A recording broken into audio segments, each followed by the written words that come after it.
오늘은 요한복음 20장 19절로 23절까지 기록된 하나님의 말씀을 전가하도록 하겠습니다. 주님의 부활 후에 이제 우리는 어떤 신앙의 여정을 출발해야 할 것인가? 이것은 하나님의 거룩한 성령을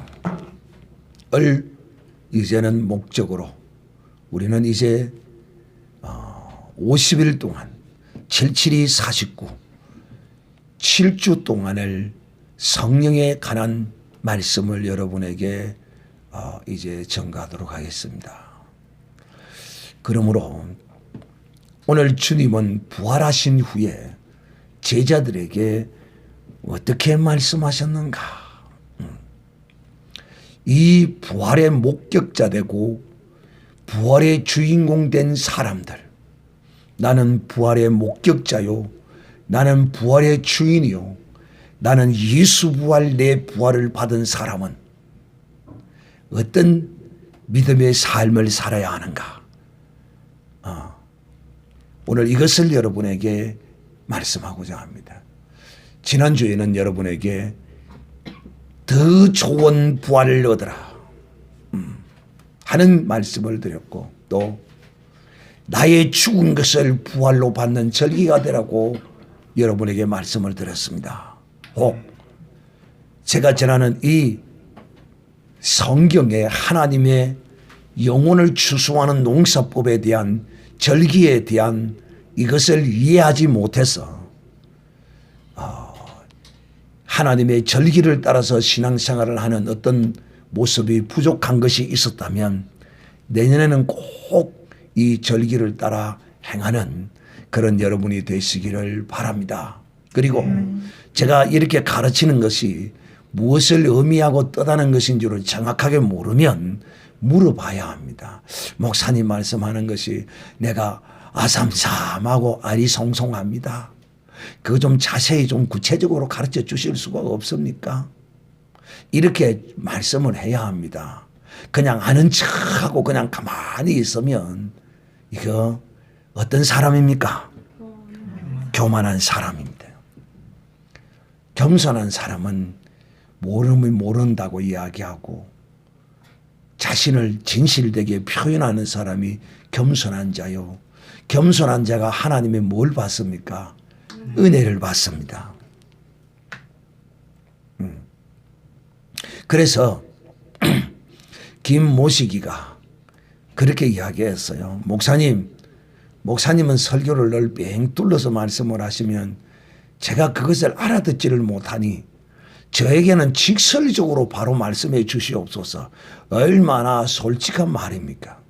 하나님이 성령을 보내신 절기를 맞이하기 위하여 우리는 이제 준비해야 합니다. 사실 지난주 예배가 끝나고부터 성령 강림제를 준비해야 합니다. 그러면 이제 머리 조금 돌아가는 사람이 있죠. 어떤 사람이냐? 성령 강림제는 성령이 임하신 날인데 목사님 나는 성령 받았는데 또 무슨 성령 강림제를 내가 또 뭐 지키고 뭐 성령을 받을 이 두 분을 성령을 따블로 받습니까? 성령을 해마다 받는 것입니까? 요렇게 잔머리가 돌아가는 인간이 있는데 그런 뜻이 아닙니다. 그럼 어떤 뜻이냐? 왜? 성령을 받지 못한 사람은 이 성령 강림 절기에 성령 받는 역사가 일어나야 하고, 또 성령을 받은 사람은 어떤 역사가 일어나는 절기가 성령 강림 절기가 되어야 할까요? 성령의 은사, 또 성령의 충만함, 이런 것을 위하여 이제 성령 받은 사람은 이걸 위하여 성령 강림절을 맞이해야 합니다. 그러므로 오늘 말씀을 정말 잘 들으시고 이제 하나님의 농사의 절기를 따라서, 이 절기는 속이지 못합니다. 보세요. 이 절기라니 무슨 말이냐면 동지, 또 입춘, 하지, 뭐 겨울에 추운 절기를 뭐라고. 이런 절기들이 딱 오면요. 기가 막히게 이 계절은 변하고 이 계절은 넘어갑니다. 하나님이 이처럼 우리의 영혼을 추수하기 위하여 절기를 따라서 하나님이 농사를 지었었습니다. 그러므로 우리가 이것을 알고 행하는 것은 중요하다. 또 그리고 이렇게 절기를 따라 행하기도 하시지만은 하나님은 이 절기들을 그 절기에 따라서만 행하게 하시는 것이 아니라 1년 내내 하나님은 이런 절기를 그리스도 안에서 하나님은 우리에게 베푸신다 하는 것을 여러분에게 여러분 지금 말씀하고 있습니다. 예수님이 부활하셨으면 이 부활한 예수님을 이 제자들은 어떻게 근심하고 걱정하고 염려했느냐 하면 예수님이 부활했으므로 이제 우리는 이 부활의 주님과 함께 동행하고 부활의 주님을 믿고 의지하고 온전히 강하고 담대하게 나아가야 되겠다. 이러는 모습을 보여야 하는데 이 제자들이 그렇지 못했습니다. 그래서 안식 후 이튿날 그 첫째 날 저녁 때에 제자들이 유대인들이 두려워서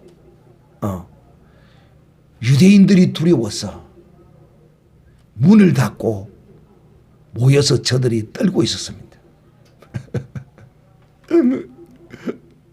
문을 닫고 무서워서 떨고 있었어요. 왜 그랬을까요?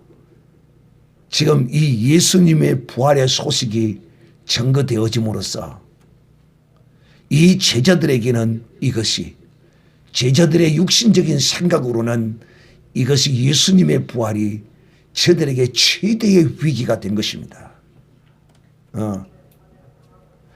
그래서 이 무덤에서 부활했다는 사실을 대제사장들이 문지기에게 돈을 주면서 거짓으로 막 고하도록 이렇게 매수를 하고 이런 짓을 했습니다.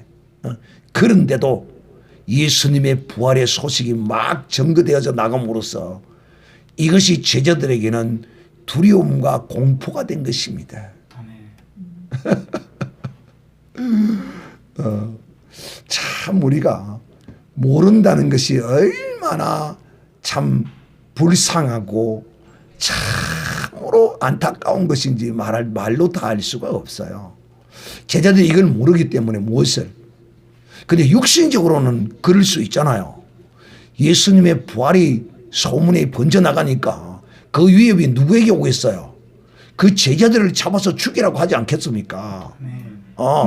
이들이 더 이상 이 이상한 이단의 사설이 퍼져나가지 않도록 대제사장과 유대인들의 입장에서는 그렇지 않겠느냐는 것입니다. 기본적인 인간적 생각이에요. 왜? 이들에게 아직 무엇이 없기 때문에 성령이 없기 때문에 이들은 역발상적인 생각을 하지 못합니다. 이 역발상적인 생각이란 인간의 생각의 한계를 뛰어넘지 못했다는 거예요. 믿음의 하나님의 사람은요 늘 이런 역발상의 생각을 가지고 믿음으로 사는 거예요. 즉 인간적 이성적 생각을 가지고 사는 게 아니라니까. 그러니까 인간적 지극히 이성적이고 도덕적이고 윤리적이고 철학적이고 과학적인 사람이 보면 예수 믿는 사람들처럼 어리석고 불쌍한 사람이었고 미련한 사람으로 보이는 거예요. 그런데 놀랍게도 예수 믿는 사람이 참으로 복이 있고 거룩하고 생명이 충만한 사람인 것을 저들이 알 수가 없어요. 어두움이 저들을 덮고 있기 때문에 그 어둠이 가려워져서 보지를 못하는 거야. 예수 믿는 사람과 사귀는 것이 얼마나 복된 것인데 오히려 저들은 핍박하는 거예요. 조롱하고 비웃고 막 그런 짓 하는 거예요. 나는 참 대현이 이놈이 참 그래도 기특한 것이 참 내가 참 웃기는 것이 그렇게 말을 해요. 어떤 사람이 음행의 죄를 져가지고 불행을 당했어요. 그랬더니만은 얘가 그 이야기를 하면서 박복동 목사님이 우리에게 그렇게 가르치셨잖아요. 어떻게? 음행은 하나님이 반드시 어떻게 한다? 드러낸다. 언제까지도 드러낸다. 와, 죽어서도 드러낸다 하나님이. 음행은 하나님이 자기의 체면과 염치를 가장 드러내버린다. 이유 없이 드러내버린다. 얼마나 무서운 하나님인지를 모른다. 그래서 역시 아버지의 말을 듣고 그 아버지의 말을 생각하고 그 사건을 보더라고요. 역시 숨기지 못하고 결국은 들켜버렸다고. 그 음행이. 그러면서 살았어도 반드시 하나님이 드러내고 죽어서도 드러낸다 하더니만은 결국은 그런 짓을 모르게 숨어 샜을 텐데 결국 드러나고 마네요. 그러더라고요. 사랑하는 형제들이요. 참, 이 악하고 음란하고 패역한 이 세대에 이 세상은 믿는 하나님의 사람들을 핍박하고 괴롭히고 비웃고 조롱합니다. 근데 이 제자들이 그것을 알은 거야. 그러니까 순수하게 이 제자들은 지금 성령이 없으니까 인간적으로만 생각하는 거지. 그래서 예수님이 부활하고 난 이후에 이제 막 소문이 퍼져나가고 막 이러니까 겁이 나니까 자기들끼리 모여서 문을 꽉 닫고는 숨어 있었습니다. 숨어 있었어요. 그런데 문을 닫고 숨어 있었는데 예수님께서 오셔가지고 저희들 가운데 떡 서셨습니다. 영체입니다. 예수님의 이 부활의 몸을 일컬어서 우리는 영체라 이렇게 말합니다. 영이 입은 몸이라 이렇게 말합니다. 이거는 우리의 인간적 논리와 이성으로서는 청량할 수 없어요. 그냥 영체라고만 이야기할 수밖에 없습니다. 즉 영은 살과 뼈가 없으되 나는 있다 없다? 있느니라. 와, 그러면서도 이 신령한 몸, 이 영체가 이 차원의 세계를 통과해 버립니다. 문이 있어도 벽이 있어도 통과해 버리는 몸입니다. 이 설명이 될 수 있어. 설명의 몸이 아니에요. 기가 막힌 몸이에요. 그런데 제자들이 문을 꽉 닫아놓고 있는데 그 제자들 가운데 예수님이 한가운데 서신 것입니다. 여러분 얼마나 놀랬겠어요. 얼마나 놀랬겠어요. 그러니까 예수님께서 가라사대 저희 가운데 서서 가라사대 너희에게 평강이 있을지어다. 오늘 저도 여러분에게 이 부활의 주님을 만난 부활의 절기를 지킨 그 다음 주인 오늘에 여러분에게 평강이 있을지어다. 예수님의 평강이 네게 있을지어다. 예수님의 평강이 네게 있을지어다. 네게 있을지어다.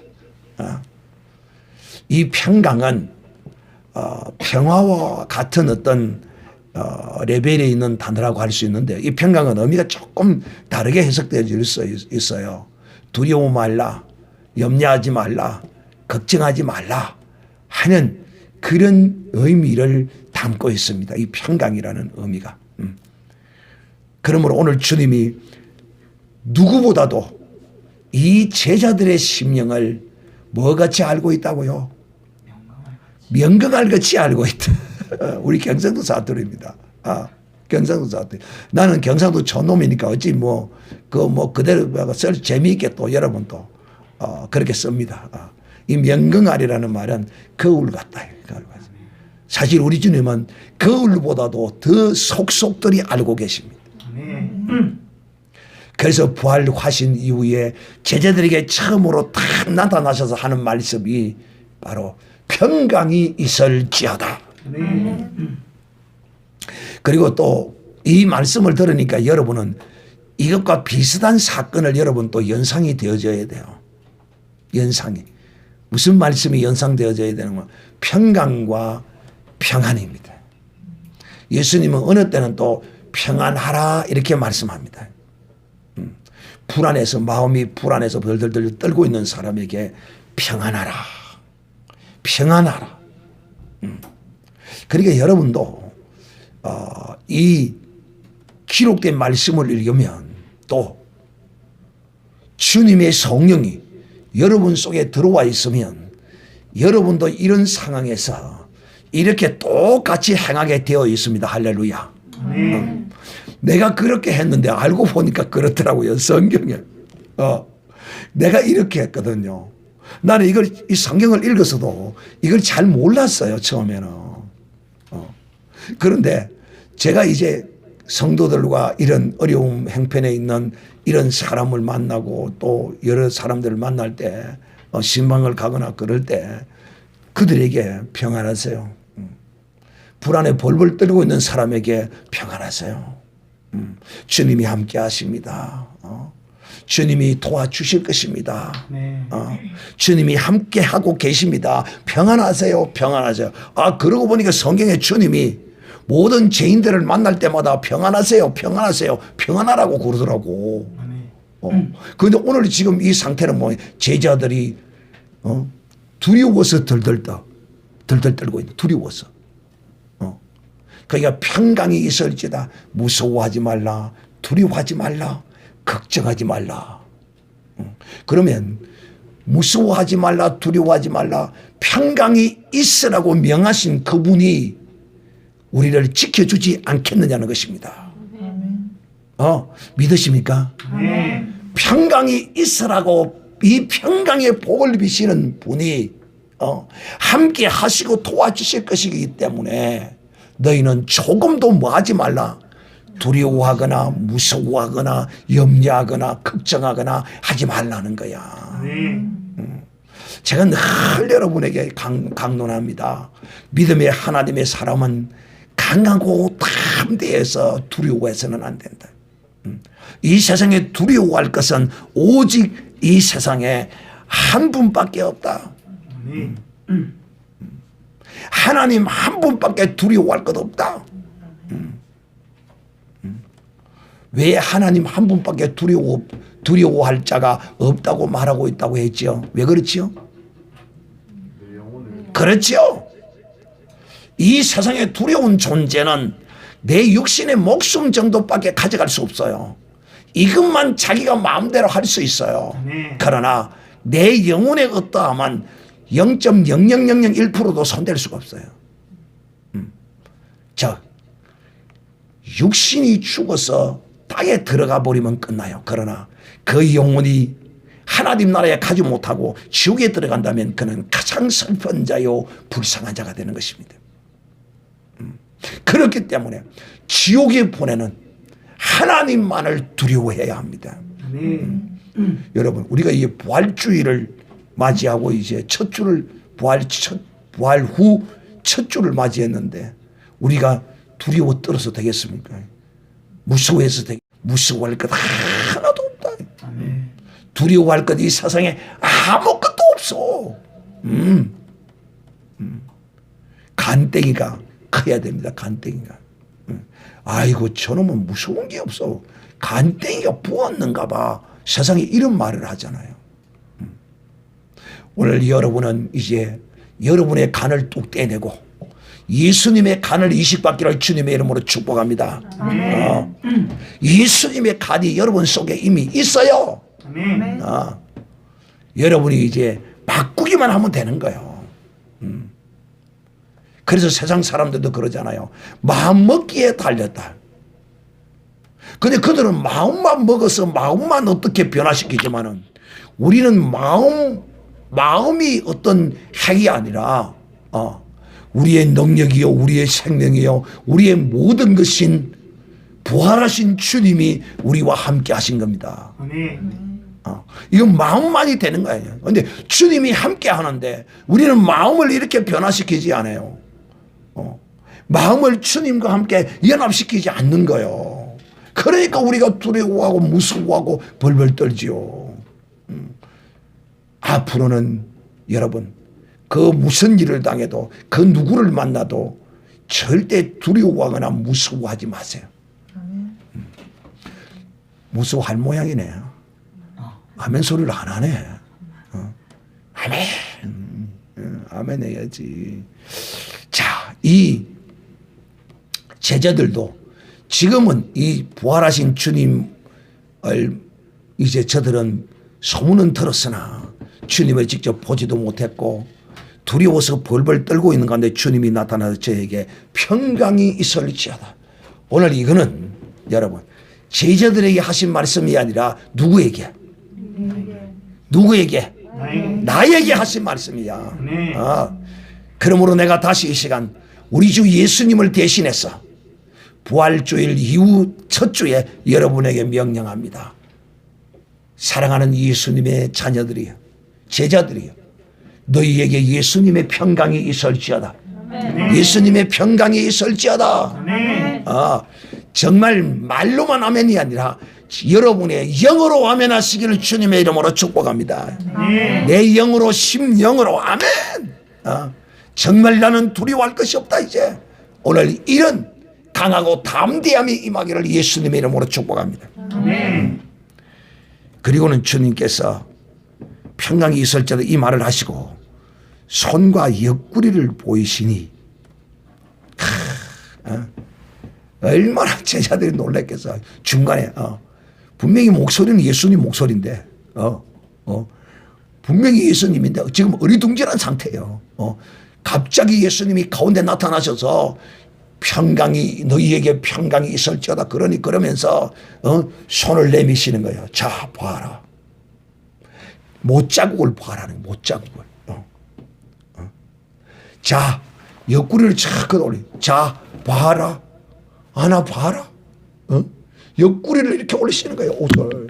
그래 보니까 이 살에 자국이 창이 찔린 자국이 있는 게 여기에. 여러분 제자들이 이 모습을 보시고는 어떻게 하더라고요? 기뻐하더라. 이야! 여러분 이 부활한 주님을 만난 이 제자들 그 두려움에서 벌벌 떨어서 문을 닫고 숨어있던 이들이 예수님이 찾아오셔서 그 손을 보이시고 옆구리를 보이실 때 저들이 주님을 보고 기뻐하더라고 했습니다. 할렐루야. 이제 두려움이 저들 가운데서 떠나간 것입니다. 이렇게 기뻐하는 이 제자들에게 또 주님이 뭐라고 말씀하시느냐 하면 두 번째 또 가라사대 너희에게 평강이 있을지어다. 왜 이렇게 또 말씀하시느냐 하면 바로 그 다음의 말씀입니다. 사랑하는 이제들이요, 오늘 주님이 두 번째로 평강이 있으리라고 말씀하실 때 왜 그러냐면 아버지께서 나를 보내신 같이 나도 너희를 보내노라. 보내심을 받은 자 세상으로 가라. 가서 내가 이 은혜와 진리의 복음을 전감같이 너희도 내가 행하던 일을 그대로 행하라는 것입니다. 이것 때문에 주님이 두려워하지 말라는 거라. 첫째와 두 번째의 평강의 의미는 달라. 즉 다시 말하면 이 두 번 이렇게 말씀하심으로써 확정하는 거야. 무엇을? 이제는 유대인도 그 무엇도 누구도 세상의 무엇도 모든 것들을 이제는 걱정하거나 염려하거나 두려워하지 말라는 거야. 우리 믿는 하나님의 사람이 이래야 돼요. 세상 사람들도 이렇게 살아요. 하늘이 무너져도 시작. 세상의 사람도 이렇게 사는데 하나님의 사람이 예수 그리스도를 믿는 사람이 평강이 없다면 이거는 믿음이 잘못된 거예요. 사랑하는 형제들이여, 그러시고 또다시 저들에게 주님이 말씀하시기를 아버지께서 나를 보내신 같이 나도 너를 보내노라. 이 말씀을 하시고 저희를 향하여 숨을 내쉬며 가라사대 성령을 받으라. 예수님께서 성령을 받으라. 성령은 예수님의 입으로부터 나오십니다. 할렐루야. 성령은 예수님의 입으로 나와요. 하나님의 입으로부터 이 하나님의 영이 나오신다니까. 그래서 오늘날 신학적으로 많은 논쟁들이 있습니다. 성령이 언제 임하셨느냐. 예수님이 부활하시고 제자들을 만나셔서 그때 성령을 주님이 입에서 뿜어내심으로 성령이 오셨다. 오순절 마가 다락방에 임하셨다. 이런 쓸데없는 논쟁들을 하고 있어요. 이 논쟁의 거리가 되지 않습니다. 처음 성령이 이때 주님의 입으로부터 나오신 것만은 틀림이 없습니다. 그러나 중요한 것은 공식적으로 하나님이 성령을 그냥 물 붓듯이 그냥 소나기로 그냥 떼거리로 하늘로부터 그냥 내려 부은 공식적인 날은 바로 마가 다락방이었습니다. 할렐루야. 오순절 날에 이렇게 행하신 것입니다. 그리고 제자들이 이때 믿음이 있는 자들은 아멘하고 받았을 것이요. 또 어리벙벙했던 사람들은 그냥 멍하게 있었을 것입니다. 어쨌든지 이 종은 알 수는 없어요. 그러나 놀랍게도 저들이 주님의 명령의 말씀을 따라서 순종하고 기도하고 행하고 있을 때 마가 다락방에 성령이 임하셔서 저들에게 성령의 은사와 능력이 불같이 저들에게 일어났던 것은 사실입니다. 사랑하는 자들이여, 바로 이 성령을 받아라. 그리고 이 성령을 받고 무슨 일을 하라고 이 성령을 주님이 주셨느냐. 바로 이 일을 하라고 성령을 주셨습니다. 가라사대 성령을 받아라. 너희가 네 죄든지 사하면 사하여질 것이요 네 죄든지 그대로 두면 그대로 있으리라. 이 무슨 말이냐면 오해할 수 있는데 바로 들으셔야 됩니다. 자, 이제 이 하나님의 성령을 받은 사람은 예수의 영을 받은 사람입니다. 하나님의 성령을 받은 사람은 이 성령의 이름이 여러 가지입니다. 성령의 이름이 여러 가지라. 즉 예수의 영, 하나님의 영, 그리스도의 영, 주의 영, 뭐 이름이 막 여러 가지 내가 다 외우지를 못해요. 이제 나이가 많았어. 즉 다시 말하면 이 성령을 받은 사람은 이제는 예수님을 대신하여 예수님의 사역을 그대로 행해야 할 사람인 것입니다. 여러분 성령 받았습니까? 이러면 여러분은 이제 오늘 이 주님이 말씀하신 너희에게 평강이 있을지어다 하고 주님이 여러분에게 말씀하시는 이 말씀의 평강이 여러분에게 있어야 합니다. 여러분 절대 두려워하시면 안 돼요. 그리고 이제 두 번째는 평강이 있어야 하고 이제는 내가 한 일을 너희가 해야 된다는 거야. 아버지께서 나를 보내신 같이 너희를 이제 내 대신 보낼 것이라는 거야. 그리고 오늘 이 말씀을 하시는 거야. 너희가 누구의 죄를 사하면 사여지고 누구의 죄를 그대로 두면 그대로 있다는 것이야. 그러므로 보내심과 이 죄사함은 같은 의미 가운데서 말씀하시는 거라는 거예요. 즉 다시 말하면 이런 뜻입니다. 예수님께서 이 땅에서 공생의 사역 기간을 감당하고 계실 때에 수많은 죄인들을 만나시고 다니면서 주님이 뭐라고 그 죄인들에게 은혜를 베풀으셨습니까? 네 죄사함을 받았느니라. 이렇게 주님이 직접 하나님처럼 하나님이 되셔서 모든 죄인들의 죄를 사하고 다니셨습니다. 그런데 오늘날 이걸 설교하는 사람이 없어요. 왜? 이거 잘못 설교하면 뭐 됩니까? 이단 됩니다. 이거 잘못 설교하면 이단 돼요. 오늘 목사님이 이걸 어떻게 설교하실까? 어떻게 설교하실까? 어떻게 이단을 빠져나갈까? 기대하시고 기대하시라. 개봉박두. 사랑하는 형제들이요, 그렇습니다. 이제 우리도 주님처럼 죄를 사하는 권세를 받았습니다. 주님이 주셨는데, 그런데 우리는 이 권세를 어떻게 사용해야 하느냐? 사용하는 방법이 주님과는 조금 달라야 합니다. 나는 죄사함의 권세를 받았다. 3번 시작. 나는 죄사함의 권세를 받았다. 나는 죄사함의 권세를 받았다. 나는 죄사함의 권세를 받았다. 그렇습니다. 우리도 주님처럼 죄사함의 권세를 받았어요. 그래서 중풍병자를 천장을 뜯어서 그의 사람들이 침상을 달아서 내릴 때 주님께서 저들의 믿음을 보시고 소자야 안심하라. 네 죄사함을 받았느니라. 그러니까 사람들이 말하기를 저가 네기에 감히 하나님밖에 죄를 사할 권세가 있는데 저가 죄를 사한단 말인가. 그러니까 주님께서 말씀하시기를 인자가 이 세상에서 죄를 사하는 권세가 있는 줄을 너희로 알게 하려 하심이라. 인자는 죄를 사할 수 있습니다. 할렐루야. 이 인자는 누구냐?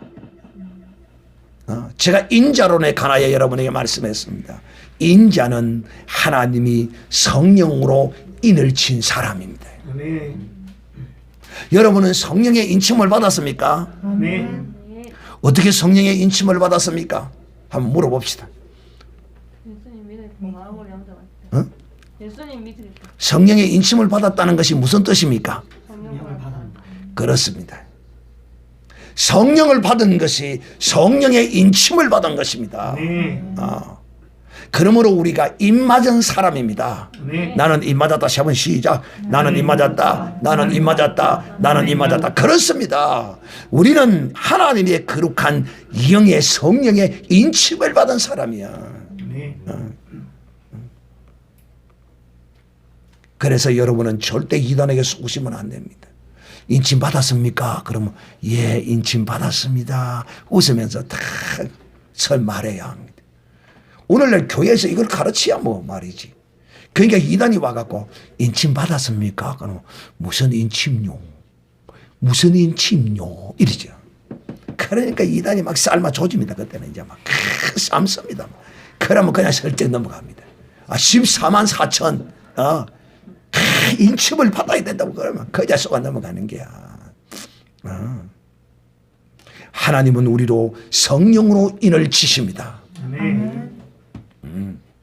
그리고 인자가 죄를 사는 권세가 있다고 말씀하셨어요. 인자가 누가 인자냐? 누가 인자냐? 인자는 바로 하나님의 성령으로 인침받은 자가 인자입니다. 나는 인자다. 10번 시작. 나는 인자다. 나는 인자다. 나는 인자다. 우리가 인자예요. 그렇기 때문에 예수님도 인자로서 죄를 사하셨습니다. 할렐루야. 그런데 이 인자는 율법에 기록된 인자였습니다. 바로 율법에 기록된 대로 남편이 그 아내의 죄를 사하면 하나님이 그 아내의 죄를 사하여 주시리라고 민수기 30장에 기록해 놓았습니다. 바로 그 말씀이 이루어지는 현장이었습니다. 그래서 우리의 신랑 되신 예수님께서 인자로서 모든 죄인들을 만나시면서 그 죄를 사하여 주셨어요. 근데 우리는 신랑이 아니잖아요. 우리는 신부기 때문에 죄를 사하는 권세가 있습니다. 할렐루야. 신부기 때문에. 왜? 신랑의 것이 누구 것입니까? 그렇죠. 부부는 공동체 아닙니까? 네 끼 내 끼고 내 끼 네 끼 아닙니까? 네 끼 내 끼고 내 끼 내 끼다가 아니고 부부는 내 끼 네 끼고 네 끼 내 끼다 하나입니다. 그러므로 예수님은 신랑이 되셔서 죄를 사하는 권세가 있었어요. 할렐루야. 그러나 우리는 그의 신부로서 죄를 사하는 권세가 있습니다. 할렐루야. 여기까지를 여러분이 듣고 가면 여러분은 저를 이제 나중에 이단이라 할 겁니다. 그런데 제가 앞에서도 말씀드린 것처럼 예수님은 바로 죄인들을 향하여 네 죄사함을 받았느니라 선포할 수 있어요. 그런데 우리는 뭐 되지 않기 위해서, 이단되지 않기 위해서 우리는 어떻게 해야 되느냐? 바로 죄로 말미암아 고통하는 모든 사람들에게 내 이 죄 때문에 내가 죄가 많아서 오늘날 이 세상 사람들 가운데 그런 사람이 많습니다. 그런데 또 죄에 대한 개념이 없는 사람도 있습니다. 죄의식을 전혀 느끼지 못하고 사는 인생도 있어요. 이거는 정말 구제불능의 사람입니다. 그래서 우리가 전도할 때 당신은 죄인이라는 사실을 먼저 깨우치고 일깨워줍니다. 그러면 내가 이 죄를 어떻게 해야 됩니까? 이 죄를 어떻게 해결을 받아야 합니까? 우리 주 예수 그리스도를 믿으면 죄의 사함을 받을 수 있습니다. 할렐루야. 왜? 예수님께서 우리의 죄를 지시고 십자가에서 다 해결해 놓으셨기 때문에 이것을 믿는 자가 죄의 사함을 받습니다. 그리고 이제 그들에게 예수 그리스도를 영접시키고 믿음으로 예수님을 영접했다면 그에게 그때서 이제 우리가 주님처럼 당신은 이제 죄사함을 받았습니다. 할렐루야. 선포하는 겁니다. 이러면 이단 돼요, 안 돼요? 안 되겠죠? 할렐루야. 바로 주님이 오늘 너희가 네 죄를 사하면 사여지고 네 죄를 사지 아니하면 그대로 있으리라 하는 말씀의 의미를 우리가 이렇게 받아야 돼요. 그래서 처음 전도를 받는 사람이 스스로 내 죄 사함을 받았구나 스스로 이렇게 인식하고 이렇게 믿기는 쉽지가 않아요. 그러나 먼저 믿는 우리가, 먼저 죄 사함을 받은 우리가 그들에게 전도를 하면서 영접할 때, 믿는다고 고백할 때 당신은 이제 죄 사함을 받았습니다라고 선포할 때 그들이 진실로 믿는 우리가 옆에서 이렇게 주님의 영으로 더불어 선포해 줄 때 그가 이것을 온전히 받아들이고 믿는데 크게 도움과 역할이 되어지는 것입니다. 그러므로 사랑하는 형제들, 오늘 여기는 너희에게 죄를 지은 자에게 죄를 사여줘 이 말이 아니에요. 곧 이 죄는 바로 하나님께 대한 죄, 범죄, 하나님을 알지 못하고 살아가던 그 죄에 대하여 이제는 우리가 사는 이런 권세를 가진 하나님의 사람으로서 복음을 전해야 되는 것입니다. 그러므로 사랑하는 형제들이요, 우리는 주님과 똑같이 주님이 행하시던 것을 그대로 우리가 이 땅에서 행해야 하는 것입니다. 그러나 여러분, 종교는 그렇지 않아요. 기독교는요, 종교가 아니에요. 세상 사람들의 이해를 돕기 위해서 그냥 막 기독교를 종교라 말하기도 하는 경우도 있지만 기독교는 종교가 아니에요. 종교는 그 종교의 창시자의 그 어떠함과 똑같이 될 수가 없어요. 그러나 기독교는 똑같이 됩니다. 아멘. 기분 나쁩니까? 아멘 소리가 똑같이 된다니까 기분이 엄청 나쁜가 봐. 똑같이 된다는데 얼마나 기분 좋아. 다시 한번 하겠습니다. 기독교는 우리가 사모하고 우리가 경외하는 우리가 사랑하는 바로 우리의 주님과 똑같이 되는 것이 기독교입니다. 사랑하는 형제들이요, 참 기독교 바로 알아야 돼요. 그래서 이 진리가 들어가는 사람에게 생명이 그 가운데 역사합니다. 이것을 지금 듣고 그대로 믿고 이대로 행하는 자에게 첫째는 믿어야 됩니다. 그렇구나. 나도 주님으로부터 제사함의 권세를 받았구나. 그 이유는 바로 내가 인자이기 때문이요. 그 이유는 바로 내가 성령으로 인치심을 받았기 때문이며 그렇기 때문에 또 주님이 나를 성령으로 인치시고 나를 보내셨구나. 누구에게로? 저 세상의 많은 죄인들에게로 나를 보내셨구나. 그리고 내가 이제는 저들에게 가서 저들의 죄를 사하여 주어야 되겠구나. 바로 주님을 영접케 하면 저들의 죄가 사해진 것을 여러분이 그곳에서 선포해야 합니다. 하늘과 땅의 모든 권세자들이 그 영광을 보고 주를 찬송하고 하나님께 영광 돌릴 수 있도록 하늘에 있는 천국과 천사가 사모하는 진실로 복 있는 발걸음으로 우리가 이런 인도함을 받아야 할 것이라는 것이. 그러므로 부활 이후에 주님은 그 제자들을 찾아오셔서 이렇게 말씀하셨어요. 너희가 누구의 죄를 사든지 너희가 사면 사여질 것이요. 나는 죄사함의 권세를 받았다. 7번 시작. 나는 죄사함의 권세를 받았다. 나는 죄사함의 권세를 받았다. 나는 죄사함의 권세를 받았다. 바로 이 죄사함의 권세는 예수의 이름입니다. 할렐루야. 바로 이 예수의 이름은 성령으로 증거되어지고 나타나는 것입니다. 이런 엄청난 큰 권세를 주님이 바로 제자들에게 주신 것입니다. 우리도 또한 이 권세를 받았습니다.